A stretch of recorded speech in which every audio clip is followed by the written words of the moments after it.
Hi everybody! I just wanted to start off and say that I miss you guys and I wish I could be there this last week of school, but sadly I can't. And since I cannot be there for my long presentation, I am recording it for you all and I hope you enjoy it. This is my long presentation. It's pages 45 through 50 and it's for teachers. Parent volunteers. So parent volunteers can be very helpful in the classroom because they can do stuff that the teacher may not have time to do. So procedure steps are create a job list, survey parents, make a schedule a parent volunteer meeting, make a to-do list, and schedule an appreciation event. So when the parents come in, they should be able to look at a sheet and go, oh, okay, this is what I need to do in the classroom. So that way they're not coming in, interrupting a lesson, or waiting for you to be done teaching, because that can be very disruptive. So giving them a job list or a to-do list can really help for them just to come in and start doing things that need to be done around the classroom. And you can also survey your parents to see where their expertise lie, so that way you can give them a job that they really enjoy doing. And make a schedule and schedule a volunteer meeting.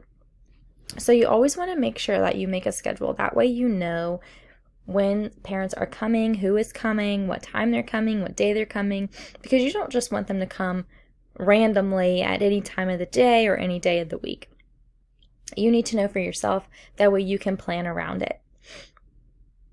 And lastly, schedule an appreciation event. Just schedule an event to say thank you. Thank you for everything that you've done and have your students thank them because they have helped out a lot in the classroom. So appreciating them and saying thank you is important. Classroom visitors. Classroom visitors can be fun and classroom visitors can be nerve-wracking. It depends on who you have in there. So you can have visitors that are evaluating you as a teacher because we all have to be evaluated occasionally. And you can also have visitors that come in there and read a book or just visit the classroom. So some steps are introduce and welcome the visitor. Always have a smile on your face. Always have a warm welcome into your classroom. Follow the agenda, reference the objective, distribute the classroom newsletter and the classroom procedures and rules, and shine. You always want to make sure that you're staying on task because if you are being evaluated, then the person evaluating can look at it and go, oh, okay, I didn't bother her. She's still going, he or she is still going on with her day. So this is good. She knows what she's doing. He knows what he's doing, so on and so on. And you want to make sure that you give out the newsletter, classroom procedures, and rules. That way the visitor knows what the students are supposed to be doing and what you are supposed to be doing as well. And also just shine bright. You're there to teach. You're there to help students be successful. So just shine. Parent-teacher conferences. This is really important because this gives you the opportunity to inform the parents on how their child is doing in school. So some steps are to plan and prepare, greet parents with a smile and firm handshake, prepare a sign-in card, keep a notepad, print grades, and set a timer. You always want to be prepared because you can always have the parents that come in there. No, not all parents are going to be nice. That's just how it is. Some parents might come in there and be uptight. So you always want to prepare for the day. Always, we're professionals, so we always want to, greet parents with a smile and a firm handshake. You don't want to have a mean, nasty look on your face because then they're going to feel uncomfortable and they're going to think that you look like that every day and that their child is not having a good time in your classroom. You always want to keep note of which parents came to the in-person parent-teacher conferences. That way, if some of the parents didn't come, you can give them a call later on.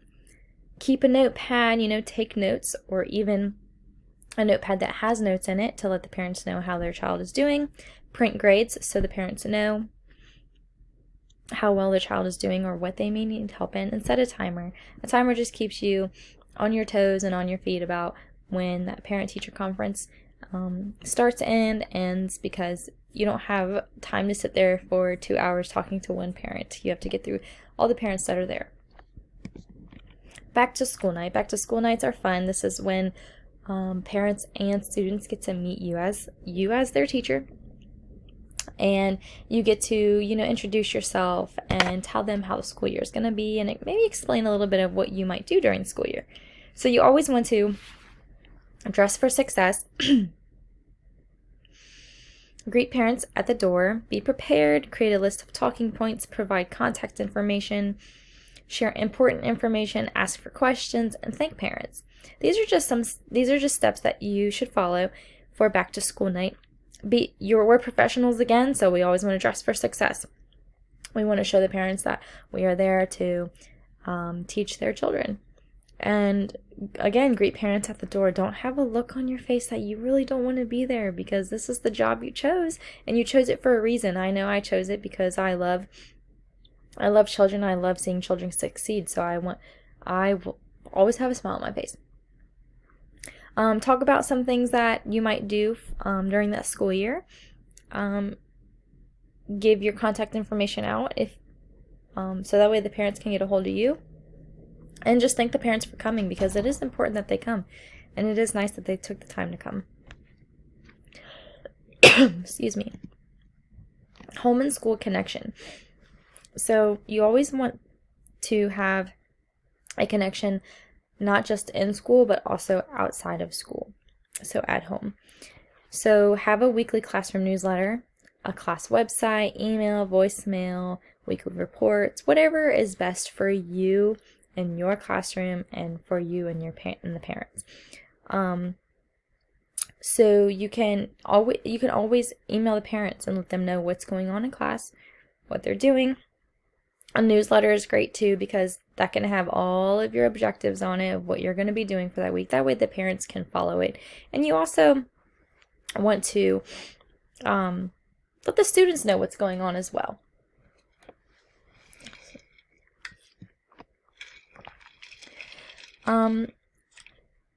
Lastly, this is technology in the classroom. I believe this is my last slide. So some procedure steps for this are to develop an online safety pledge, prepare a parent waiver, help students understand their responsibilities, and monitor student use of technology.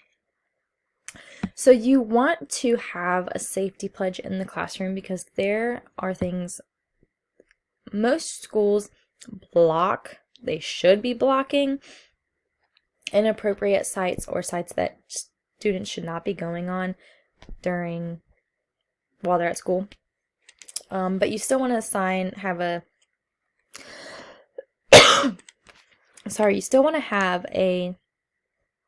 you still want to develop a safety pledge. That way you know that the students know that they are supposed to be doing what they're supposed to be doing, and they're being safe while on that piece of technology. Send a note home to parents.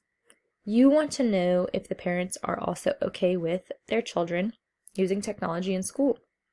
Some parents don't like technology, especially for children who are in like pre-K or kindergarten. And some parents don't like it because some think that it takes up too much time of the day and they don't really learn.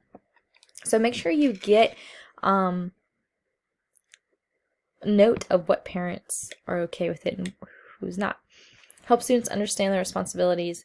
They have to make sure that if they have the computer out or the iPad out, that they have to be responsible with it. They need to make sure that they are not using it in a way where their parents would have to pay for that piece of technology. They're responsible. If it's in their hands, they're responsible, and the students need to know and understand that if it's in their hands, they're responsible for it, and they need to use it responsibly.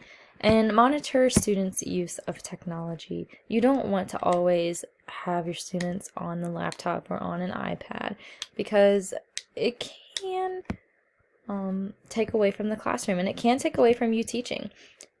Just make sure you balance it out. Have some days where you work with technology, maybe some days you don't, or balance it out during the day where technology is a station that they go to, and then that's the only station where it's technology. And the other stations are manipulatives or worksheets or, sitting at the teacher table and working with the teacher, just things like that.